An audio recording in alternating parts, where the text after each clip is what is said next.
ओम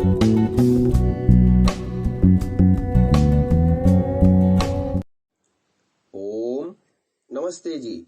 53वीं श्रव्य कणिका वैदिक संपत्ति, लेखक पंडित रघुनंदन लाल जी शर्मा।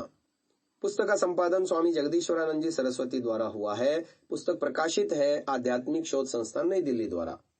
हम प्रथम खंड में ज्योतिष द्वारा युगों की गणना आपको स्वाध्याय करा रहे हैं, जिसके अंतर्गत वेदों में आए हुए शब्द किसी स्थान विशेष को परिलक्षित नहीं करते। इस विषय को लेकर के हमने गत श्रव्य कणिका में सप्त सिंधु देश की चर्चा आपके समक्ष रखी। अब आगे सोमलता का विषय चल पड़ा था। लेखक महोदय आगे लिखते हैं, पावगी महाशय आर्यावर्तांतील आर्यांची जन्मभूमि, इस पुस्तक में पृष्ठ संख्या 214 पर ब्राह्मण का वाक्य दिवी वै सोम आसीत अर्थात दिवी ही सोम था लिखकर स्वयं कहते हैं की यावरून असे दिसते की सोम हा प्रथमतः स्वर्गांत होता, परंतु तेथून त्याला भूमीवर आणिले। अर्थात ऐसा ज्ञात होता है कि यह सोम पहले स्वर्ग में था, परंतु वहां से उसको पृथ्वी पर लाए। यह सोम पहले पृथ्वी पर नहीं था, परंतु याज्ञिक काल में जिस प्रकार यज्ञों में पशुओं का वध होने लगा, उसी प्रकार सोम रस के नाम से किसी नशीली वस्तु का उपयोग भी होने लगा। सुश्रुत में अंशुमान मुंजावांश चैव चंद्रमा रजत प्रभः, सुश्रुत चिकित्सा स्थान 29-5 आदि इसके नाम अनेक नाम है और सबका गुण भी समान ही लिखा है। यथा सर्वेषामेव चैतेषामेको विधिरुपासने सर्वे तुल्य गुणश्चैव विधानम तेषु दृश्यते, सुश्रुत चिकित्सा स्थान 29-9। फिर यज्ञ के लिए लिखा है कि अंशुमंत मादायाध्वर कल्पे नाहृत मभिश्रुत मभिहुतम, सुश्रुत चिकित्सा स्थान 29-10 अर्थात सोम लाकर अध्वर कल्प के अनुसार आहुति देकर सोमकंदम सुवर्ण सूच्या विदार्य पयो गृहिणीयात, प्रमाण है सुश्रुत चिकित्सा स्थान 29-10 का। अर्थात सोम की जड़ को सुवर्ण की सूची से छेद कर रस निकाल लेवे और पी जावे। आगे लिखा है कि इस क्रिया से रस पीकर जो कुटी प्रवेश करता है उसको अग्नि नहीं जला सकती, उसके 1000 हाथी का बल हो जाता है। वह बहुत सुंदर और सब संसार में फिरने वाला होता है। इसके सिवा वह 10 वर्ष सहस्राणी नवाम धारयते तंतुम, प्रमाण है सुश्रुत चिकित्सा स्थान 29-14 अर्थात 10,000 वर्ष तक जवान बना रहता है। शुक्ल पक्ष में इस सोमलता में पत्ते होते हैं और कृष्ण पक्ष में गिर जाते हैं। यह हिमालय, आबू, सह्याद्री, महेंद्राचल, श्रीशैल, देवगिरी, पंजाब और सिंध में मिलती है। यहाँ तक सुश्रुत का ही वर्णन है। इस सुश्रुत के वर्णन और वेद की पुष्टि से आपकी उत्कट इच्छा इसके पाने की हुई होगी। साथ ही इतने स्पष्ट वर्णन से यह भी विश्वास हो गया होगा कि वेद में इसी पत्ती का वर्णन है। परंतु जब यह प्रश्न होता है कि क्या सोमलता हमको दिखला सकते हो, तब सुश्रुत के ही मुंह से कहलवाया गया कि न तान पश्यन्त्य धर्मिष्ठाः कृतघ्नाश्चापि मानवाः भेषजद्वेषिणश्चापि ब्राह्मण द्वेषिणस्तथा, सुश्रुत चिकित्सा स्थान 29-32 अर्थात सोम का पौधा अधर्मी, कृतघ्न, औषध द्वेषी और ब्राह्मण द्वेषी को दिखलाई नहीं पड़ता। चलो छुट्टी हुई, आंख खुल गई, कहीं कुछ नहीं, क्या इंद्रजाल है। हम पावगी महोदय से विनय पूर्वक पूछते हैं कि क्या आपने सोमलता कभी देखी है? जिस हिमालय से सुरगौ की पूंछ, कस्तूरी, शहद, शिलाजित आदि सैकड़ों जंगली और पहाड़ी वस्तुएं यहाँ बिकने को आती हैं, वहां से क्या आप कृपा करके हमको 10 रुपए की सोमलता भी मंगा देंगे? कदापि नहीं। हमारा तो दृढ़ विश्वास है कि सोमलता वास्तव में पृथ्वी पर की कोई वस्तु है ही नहीं।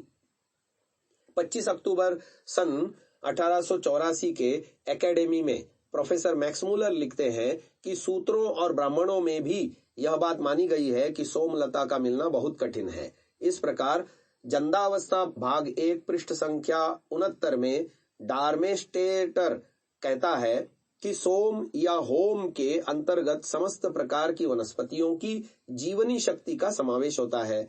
रहे सोम के पीने वाले इंद्र, अग्नि आदि देवता, जिनको पावगी महाशय भारत में ही जन्मे बतलाते हैं, हमारी समझ में नहीं आता कि इसमें क्या फिलॉसफी है। क्या इंद्र और अग्नि भी कोई पहाड़ी लोग हैं? यदि नहीं तो उनका पैदा होना क्या सोम का अर्थ तो इंद्र यानी सूर्य और अग्नि यानी विद्युत से ही समझ लेना था कि यह पदार्थ पृथ्वी का नहीं है। मौजवत, मधुर, मदकारी और वनस्पति आदि शब्द जो सोम के लिए ऋग्वेद 10:34 मंत्र संख्या 1-6-47वें सूक्त में प्रथम मंत्र में आए हैं, आपको धोखा दे रहे हैं। परंतु हम विश्वास पूर्वक कहते हैं कि सोमलता पृथ्वी का पदार्थ नहीं है। जैसा कि डार्मेस्टेटर कहते हैं कि सोम समस्त वनस्पति की जीवनी शक्ति का नाम है, हम भी कहते हैं कि यह सत्य है। वनस्पति की जीवनी शक्ति चंद्रमा के अधीन है, उसका नाम सोम है। वह औषधि राज है, वह लता रूप है। 15 दिन तक उसमें एक एक पत्ता बढ़ता है और 15 दिन तक एक एक घटता है। यह शांत चित्त वालों के लिए मधुर, विरहियों के लिए कटु और युवावस्था वालों के लिए मदकारी है। आकाश में यह जिस स्थान में रहता है उस स्थान को मौजवत कहते हैं। ऋग्वेद में कहा है कि अपसु में सोमो अब्रवीद अंतर विश्वानि भेषजा अग्निम च विश्वशंभुव मापश्य विश्व भेषजी। ऋग्वेद 1:23-20। यहाँ सोम समस्त औषधियों के अंदर व्याप्त बतलाया गया है। इस सोम को ऐतरेय ब्राह्मण में 7:2-10 में स्पष्ट कह दिया है कि एतद्वै देव सोमम यच्चंद्रमाः, अर्थात यही देवताओं का सोम है जो चंद्रमा है। इस सोम को गरुड़ और श्येन स्वर्ग से लाते हैं। गरुड़ और श्येन भी सूर्य की किरणें ही हैं। सोम का सौम्य गुण औषधियों में पड़ता है, यही स्वर्ग से गरुड़ और श्येन द्वारा उसका लाना है।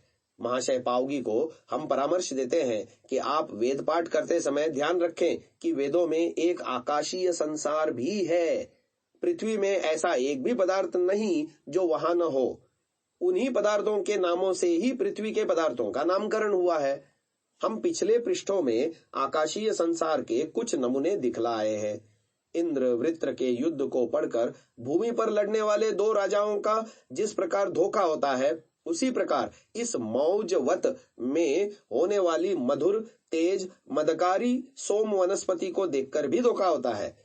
परंतु समझ तो लेना चाहिए कि वृत्र से लड़ने वाले इंद्र के अन्य विशेषण क्या हैं। वेदों से सोमलता सिद्ध करने के लिए तो पावगी महाशय ने इतना जोर लगाया, पर किसी वेद मंत्र से कपास या रुई को निकाल कर न दिखलाया, जो पंजाब की विशेष उपज और आर्यों की प्रिय वस्तु है। वेदों में सूत कातने और कपड़े बुनने का वर्णन भरा पड़ा है, परंतु रुई का नाम नहीं है। रेगोजिन कहते हैं कि वैदिक काल में कपास की खेती होती थी। A fact which implies cultivation of the cotton plant or tree probably in Vedic times। ये पुस्तक वैदिक इंडिया बाय रेगोजिन पेज नंबर 306 में लेख मिलता है। इसी प्रकार उस समय पंजाब में नमक भी होता था और आर्य लोग उसका उपयोग भी करते होंगे, परंतु दास बाबू कहते हैं कि वेदों में नमक का नाम भी नहीं है।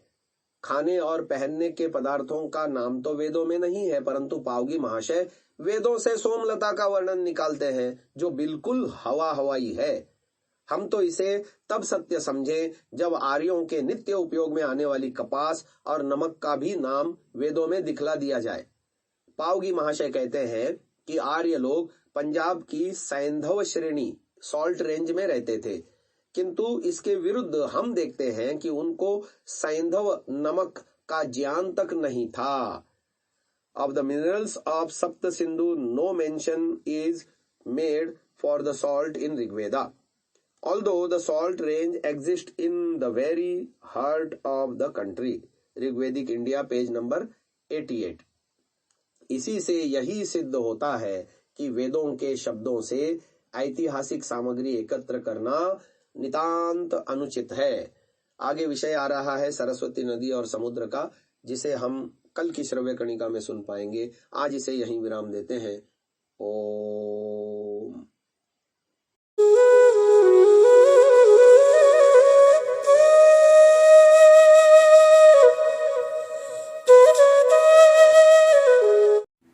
डाउनलोड सांसा ऐप, आरवीरदल ऐप, विजिट sansa.org, rvirdal.in।